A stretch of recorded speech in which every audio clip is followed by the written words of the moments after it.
This is Isaiah chapter 39, verse 13, right here. This is fascinating. This, wow, God is trying to show us something. Um, it says right here, the wings of an ostrich wave proudly, but are her wings and pinions like the kingly storks? For she leaves her eggs on the ground and warms them in the dust. She forgets that a foot may crush them, or that a wild beast may break them. She treats her young harshly as though they were not hers. Her labor is in vain, without concern, because God deprived her of wisdom and did not endow her with understanding. So, wow, God didn't give certain animals um, wisdom and understanding. Wow. So I was looking at this stuff, and an ostrich, when she laid an eggs, um 8 to 10 eggs, I believe it was, they were saying right now on Google. They were saying that because that's where I'm getting some of my information from. um the male digs the hole like 12 inches to 24 inches, the male ostrich, and then the female lays the eggs there. Like, wow, that's interesting. And I did some research on these other birds, storks, um, and it symbolizes like spirit animal, a spirit animal, strength and all kinds of stuff. And I don't know, some of them will not make it and fly. So they're the majority of them. They're in Europe and Africa. So some will stay in Europe during a certain season, and the rest will fly to Africa. That's and some of the people that study these animals, they already have like kind of like a count how many are gonna be flying towards Africa and who's staying in Europe. So that's interesting to know all these things, all these animals and what they do and how they give birth. Because right here, God is talking to Job, um, and chapter 39, 38. Chapter 38, 39, and I don't know if it keeps on going a couple of more chapters. It talks about animals and the earth and the waves, the proud waves, and everything else. This is very interesting. Now, today, we thanks to God, we have some of this information, that God was asking Job. He was telling him to answer him, um, but he couldn't because he didn't know anything.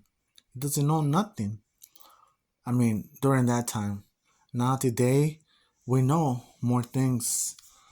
Um, so wow, this is interesting. Um, to know these things about animals. God deprives some of them with wisdom and understanding. Um, I wonder if in the new world, according to all the Bible, in the new system that is coming, eternal life, I'm thinking God's going to give them wisdom. Um, Look at what it says right here on 26. Does the hawk fly by your wisdom and spread its wings towards the south? Um, Look at over here. Can you number the months that they fulfill? I was talking about a deer, I think. Or can you mark when the deer gives birth? I don't even know that.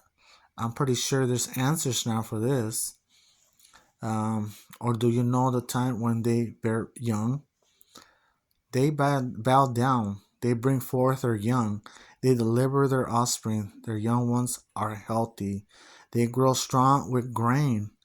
They depart and do not return to them. Who set the wild donkey free? Who loosed the bonds of the onager?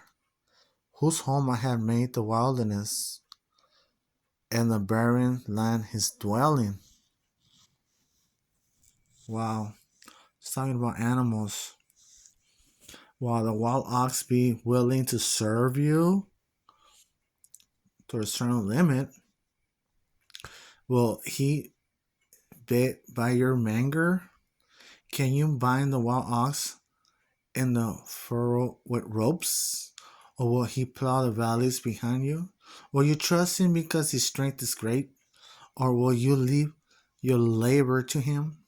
Will you trust him to bring home your grain and gather it to your threshing floor? Wow. And it says right here, the range of the mountains is his pasture, and he searches after every green thing. Wow. Awesome. Let's see what it says over here. Moreover, the Lord answered Job and said, should the one who contends with the Almighty correct him? He who rebukes God, let him answer it. Then Job answered the Lord and said, behold, I am vile. What should I answer you? I lay my hand over my mouth. Once I have spoken, but I will not answer. Yes, twice, but I will proceed no further. Then the Lord answered Job out of the whirlwind and said, now prepare yourself like a man. I will question you, you shall answer me. Will you indeed annul my judgment? Will you condemn me that you may be justified? Have you an arm like God? Or have you thunder with a voice like this, like his? Then adorn yourself with majesty and splendor, and array yourself with glory and beauty. Disperse the rage of your wrath. Look on everyone who is proud and humble him. Wow. Awesome. This is great. I think we go back to 38. Let's go back to 38. There's more. There's more. I was talking about the waves right here. The waves. Here, your proud waves must stop.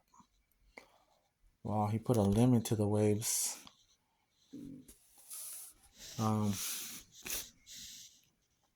What else does it say? Right upon